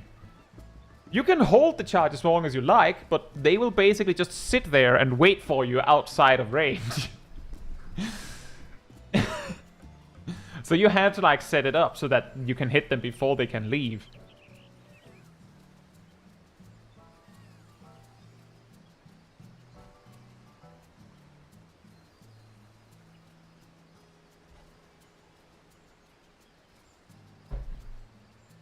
But that is a funny way that, like, quote-unquote, a meta for playing through the game can build.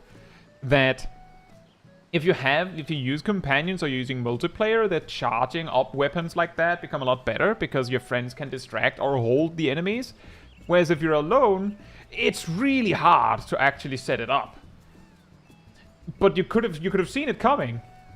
Because you might be surprised that the easiest way to deal with Bigge, who uses the Great Axe, is when he starts charging up, you can just run away. you can just run away. So he basically lets you test the weaknesses of the weapon. That's a very full cup of flavored water. Thank you.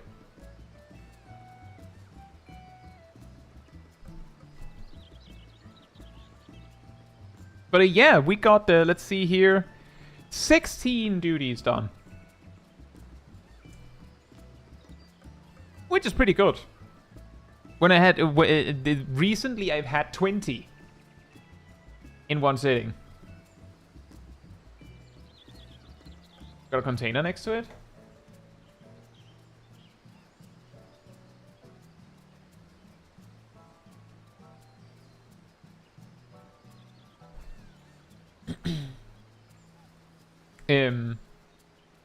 But usually when I get that many, it's because the mix of duties is, first of all, short queue time. Second of all, a lot of Guildhests, or trials, or normal raids.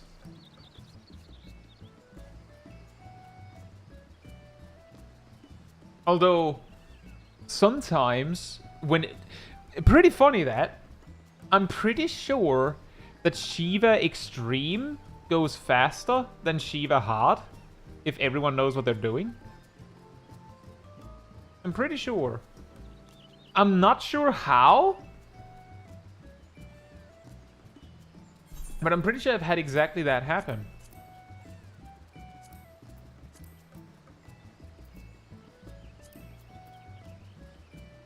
Because they should both have like Ironworks Magitech as the itemable sync.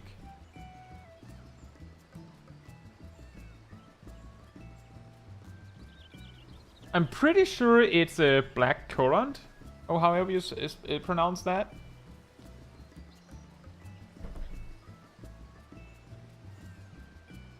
Anyway, bit of a sidetrack there.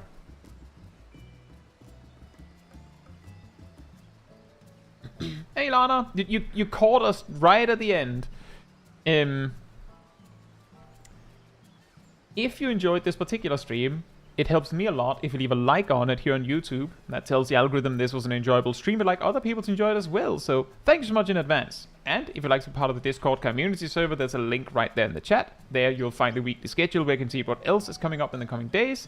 You'll also find the announcement room with links to videos and streams when I put them out. And if you grab the reminder roll in the role assignments room, you'll get a notification whenever I post a video or stream, as well as an extra one around 15 minutes before stream starts, so you can catch it right when we go live. And if you'd like to support the channel even more directly, you can become a member of the channel, you can gift memberships, you can use the super chat system, or if you don't like any of that, there's a Ko-fi link right in the chat there from Aradel. It all helps support me and the channel directly so I can focus on doing stuff like this with all of you. So thank you so much for the support. But that'll be all from me tonight, so good night, good morning, afternoon, or evening, depending on where you are in the world. I hope to see you all very soon. Bye bye!